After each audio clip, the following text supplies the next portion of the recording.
ಪುರಸಭೆಯ ಸದಸ್ಯರನ್ನ ವಿಶ್ವಾಸಕ್ಕೆ ತೆಗೆದುಕೊಳ್ಳದೆ ಕಾಪು ಪುರಸಭೆಯ ತೆರಿಗೆಯನ್ನ 100 ಪಟ್ಟು ಏರಿಸಿದ್ದು ಅಕ್ಷಮ್ಯ ಮತ್ತು ಅದನ್ನು ತುರ್ತು ಪರಿಶೀಲನೆ ನಡೆಸಿ ಜನರಿಗೆ ಹೊರೆಯಾಗದ ರೀತಿಯಲ್ಲಿ ತೆರಿಗೆ ಏರಿಸಬೇಕು ಅಂತ ಮಾಜಿ ಸಚಿವ ವಿನಯ್ ಕುಮಾರ್ ಸೊರಕೆ ಆಗ್ರಹಿಸಿದ್ದಾರೆ. ಕಾಪು ಬ್ಲಾಕ್ ಕಾಂಗ್ರೆಸ್ ಸಮಿತಿ ಇದರ ನೇತೃತ್ವದಲ್ಲಿ ಕಾಪು ನಗರ ಯೋಜನಾ ಪ್ರಾಧಿಕಾರ ಮತ್ತು ಪುರಸಭೆಯ ನೀತಿಯ ವಿರುದ್ಧ ಕಾಪು ಪುರಸಭೆಯ ಎದುರು ಹಮ್ಮಿಕೊಳ್ಳಲಾಗಿದ್ದ ಬೃಹತ್ ಪ್ರತಿಭಟನಾ ಸಭೆಯಲ್ಲಿ ಪಾಲ್ಗೊಂಡು ಅವರು ಮಾತನಾಡಿದರು. ಜನ ಎಲ್ಲ ಸಂಕಷ್ಟದಲ್ಲಿರುವಂತಹ ಸಮಯದಲ್ಲಿ ಇವತ್ತು ಮನೆ ತೆರಿಗೆಯನ್ನ 3 ಪಾಲು ಜಾಸ್ತಿ ಮಾಡಿ ನೀರಿನ ತೆರಿಗೆಯನ್ನ ಡಬಲ್ ಜಾಸ್ತಿ ನಡೆಯುವಂತ ಕೆಲಸ ಕಾರ್ಯದ ಬಗ್ಗೆ ಜನಬೆಂಬಲವನ್ನು ಮಾಡಿದ್ದಾರೆ.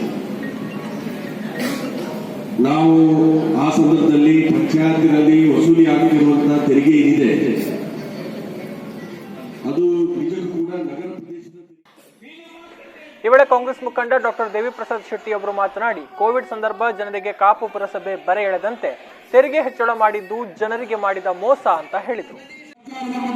ಮಾನ್ಯ ಸಿದ್ದರಾಮಯ್ಯನವರು ಮುಖ್ಯಮಂತ್ರಿಗಳಾಗಿದ್ದಂತಹ ಸಂದರ್ಭದಲ್ಲಿ ಅವರು ನಮ್ಮ ಸರ್ಕಾರ ಸಚಿವ ಸ್ಥಾನ ಹೋದರೂ ಕೂಡ ನನ್ನ ಕ್ಷೇತ್ರದ ಅಭಿವೃದ್ಧಿ ನನಗೆ ಮುಖ್ಯ ಎಂಬ ಉದ್ದೇಶವನ್ನು ಇರಿಸಿಕೊಂಡು ಸುಮಾರು 54 ಕೋಟಿ ರೂಪಾಯಿಯ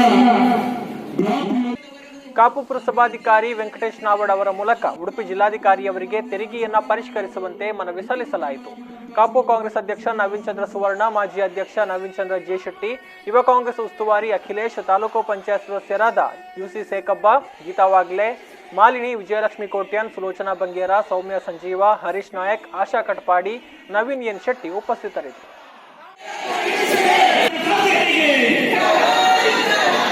¡Viva